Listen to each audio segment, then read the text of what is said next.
Hey guys, today I wanted to share the skincare routine I have had for the past couple months during the summer. I always like seeing other people's skincare routines and how they change it up depending on the seasons or what's going on with their skin, so I thought I would share mine.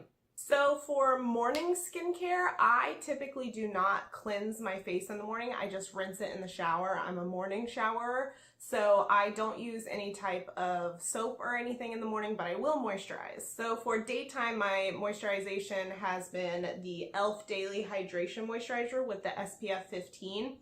This hasn't been my favorite, but I'm going to use it up, which will take a while because you don't need much of this to cover your whole face.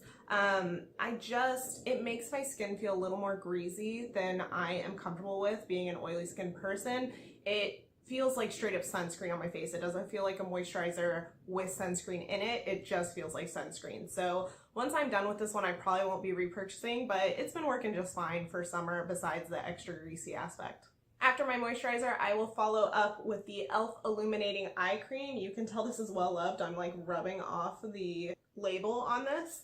But I really like this eye cream. It's pretty good for a drugstore eye cream. This is only about $10 a jar and you do get a decent amount of it. You can see I'm almost out of this one, but this moisturizes my under eyes pretty well. I do have dry under eyes, but this works pretty good.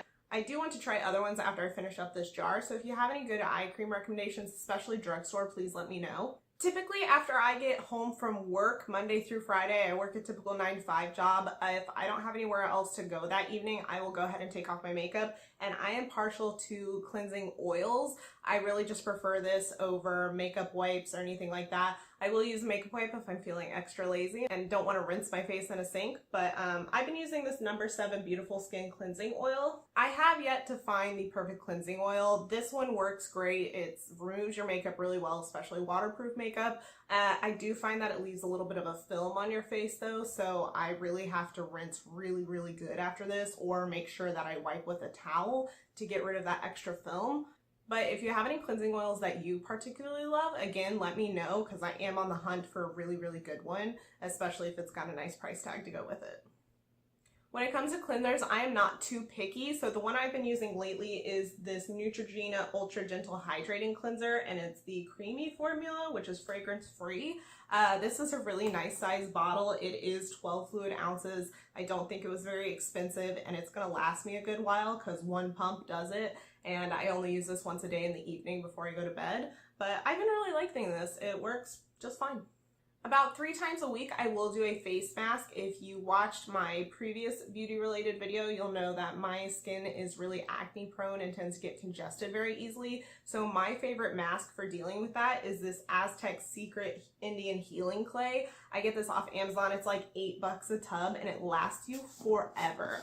So this comes with just the powder inside, and what you do is you mix it with either apple cider vinegar or water. Apple cider vinegar makes it slightly more intense as the vinegar acts as like a toner. But if you have a lot more sensitive skin, I would advise doing it with water, or if you're just not sure how you're going to react, do it with water first. But this clears out my skin so well. I can't use it more than like every couple days, otherwise it dries my skin out too much. You do have to use a really good moisturizer after this, especially if you have dry skin, and I have oily skin, and this is pretty good at sucking all this stuff out of my. But I have recommended this to pretty much all my friends who have acne, and they have loved it as well. I really recommend trying this out if it's something you struggle with. It won't solve all your problems, but it helps get it out when your face is feeling particularly painful or just super congested. This is my go-to. Sometimes when my acne is really bad, I will have a lot of very sensitive spots, and sometimes that Aztec Healing Clay is a little too intense for them. So I will go for this Shae Moisture Clarifying Mud Mask. This does not have the same like sucking feeling as that Aztec one does. This is a little bit more of a gentle mud clay mask. And I find that it soothes your really red and irritated spots really well. This is my favorite like soothing clay mask. It's still helping clear the stuff out of your skin very gently, but it also really reduces the redness and the painful spots in my experience. So this says to only leave it on for about 10 minutes, but I leave this on for pretty much 30 to 40 minutes pretty much every time. I find that the longer I leave it on, the more my redness goes down, and when it dries, it doesn't like do that cracking dryness that a lot of mud or clay masks do, so it works really well even if you leave it on longer. And it does last you a good bit of time. I am almost out of this, but I've had this for months. Granted, I don't use it quite every week, but I mean, you just have to put a thin layer on your face and you're good to go. A more indulgent mask that I have been using is this Herbivore Blue Clay Detoxifying Treatment. I got this as a Christmas gift last Christmas, and I do like this. I do find that it has more soothing properties, kind of like the Shae Moisture one. And this is another one that just comes with the powder and you mix it with water. It's a very, very thin mask. It does have a pretty strong smell, so if you're sensitive to smells, this might not be the best for you. I've been enjoying it. However, I don't think I'll end up buying the full size just because this brand is very expensive. It's good for your skin, but it's very expensive. For nighttime moisturizing, I really like using night creams, and the one I've been using lately is this No. 7 Beautiful Skin Night Cream for normal to oily skin. This works just fine as a moisturizing night cream. I'm almost done with it, so I do need a new one. If you have any recommendations, again, let me know. But this moisturizes my skin really well without feeling greasy or too much sitting on the skin. It absorbs really well. I like it. I think it's a great one, especially if you have oily skin or even dry skin.